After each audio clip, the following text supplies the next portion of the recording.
Hello, everyone. JDev, creator of the JDev Entertainment Network, has returned once again to give you precisely what you want, which, of course, would be more of me because I'm in such high demand, and frankly, I'm all you really need.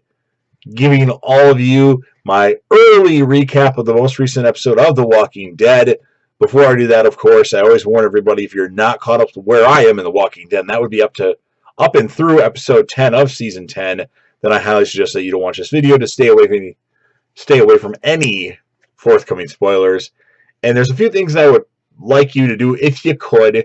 Obviously, like the video, share the video, subscribe to the channel, and leave me a comment with your thoughts on the episode, brief thoughts. And if you could score the episode, I just kind of want to see what the whole community is talking about. So score it if you can. Do any of those things if you can. It greatly helps the channel out, and I really appreciate it. So, The Walking Dead, Season 10, Episode number 10. The title of the episode is properly called Stalker.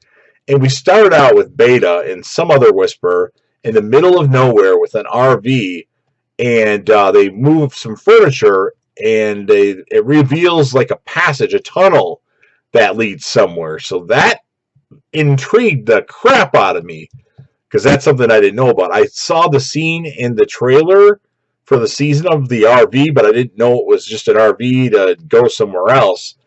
So, we start off at Alexandria. We have Gamma showing up at Alexandria, and she gets met by a bunch of people with their staffs and weapons.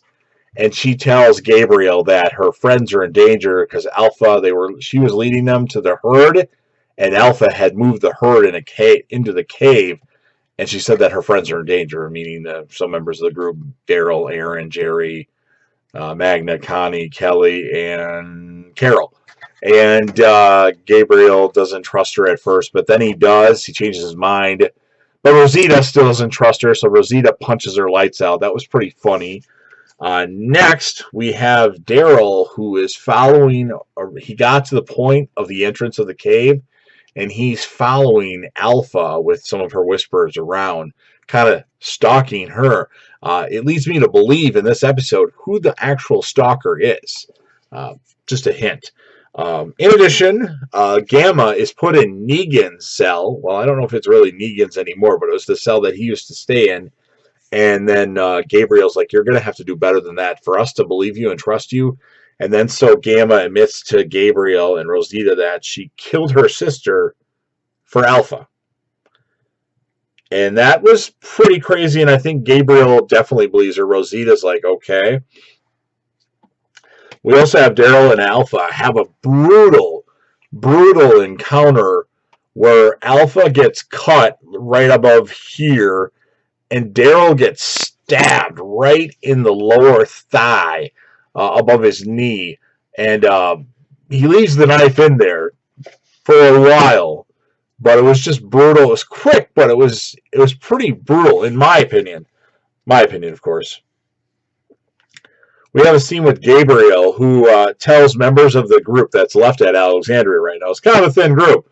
When you've got Scott, Laura, and that's pretty much it. And Rosita, of course. Scott, Laura, and Rosita are like the three main people there. Well, Judith, but no one else is there right now. But anyway, Gabriel tells the group to keep the Whisperers alive, and he wants to torture them. He wants to pull teeth and cut off fingers, and it'll break them, and they'll tell anything they want. Rosita thinks Gabriel's full of shit, thinks he's delusional, and doesn't like his newfound arrogance, I think. That's how I'm putting it. We have Judith talking to Gamma while she's in the cell. She asks her what her name is, and she doesn't say Gamma. She says Mary, and says that, hey, nobody's ever asked me that before. And they talk a little bit. She asks her about her family, what she did before the zombie or walker apocalypse, as they like to call it. So that's that. We have the comeback from commercial. Well, I watched it on AMC Premiere. There was no commercial. But we have the grave that Dante buried the old lady in. I don't remember her name. It's not coming to me right now. The one that he killed. But we have somebody coming out of the grave, a hand, and it's actually Beta. So that RV the passage or the tunnel underneath leads to, well, probably leads to a bunch of different places, but also leads to a grave in Alexandria. Obviously, Dante and them communicated that. I'm sure of it. So Beta goes around to a couple of houses and starts going Michael Myers on people and stalking people and killing people to kind of form a group, an army, because it's just him. It's just Beta. He actually kills somebody that was picking on Lydia this season, I believe. Pretty sure it was this season. It might have been last season. I don't remember the character's name, but he kills that character, and he's pretty vicious. So Beta's finally did something evil to the group where he hadn't been a part of anything else yet. I was thinking maybe some point he would join the group, but I don't know if that's going to happen now. Probably not. So, and then he goes to the cell to get Gamma, and he's talking to Gamma. He's like, "Come on, let's go." Puts his hand out. You're going to be a sacrifice. You're going to die. Alpha's going to kill you. It'll be painless. And she's like, no, it won't. And then all of a sudden, Laura, who, if you don't remember who Laura is, she was the chick that was on The Saviors. In season 8, she's the one that finds out Dwight was the one that traded on him. And then she picks up Negan on the side of the road. But anyway, so Laura jumps Beta, and they have a minor altercation. And I think Beta kills Laura.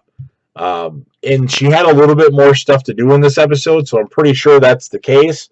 I mean, you don't see, she doesn't turn, but I think he takes her body and whips it against the cell. I'm not 100% sure she's dead yet, but it's probably pretty close to 100%. So, we lost Laura, a character that had been on the show for a few seasons. That's very unfortunate. I'm not happy about that. But anyway, when that happens, when Laura gets in there, she tells Gamma to run, to leave, because she's got a staff, that's a sharp staff right in Beta's throat, and she backs him up so Gamma can walk out. And then as Gamma's leaving the place where the cell is, Judith opens the door and says, "Come here." And she goes in Judith's house. I think that's Judith's house. So Beta goes in that house after he makes short work of Laura, and he's kind of looking around the house, and all of a sudden he tries to open a door, and it won't open. As he's about to try to break through it, all of a sudden somebody shoots through the door, shoots Beta, and he goes flying back like a Michael Myers, or maybe even Ghostface sort of thing, and it's revealed that it's Judith, and they walk away, and then we have Gamma, who's, as she's walking, Beta gets up and grabs her. Of course he does. But she gets away. We find out that Beta's wearing caviar, has bulletproof breast, caviar, whatever it's called, and that's why he didn't get affected by the bullet. But the reason why Gamma got away is because Rosita shows up. Well, actually, no, I take that back. Never mind. She doesn't get away. Rosita saves her at some point, and then Rosita and Beta start going at it. And there's a point where Beta's about to kill Rosita, and then Gamma puts a knife in front of her throat saying, "Alpha wants me alive, you better not hurt her." Something to that degree. So Beta takes Gamma to wherever, I don't know where, somewhere in the woods, somewhere I guess. On the way there, though, they get ambushed by a group of the Alexandrians. Scott, Gabriel, it's really the only two people I can name, and a bunch of random people that are in Alexandria that we don't know the name of.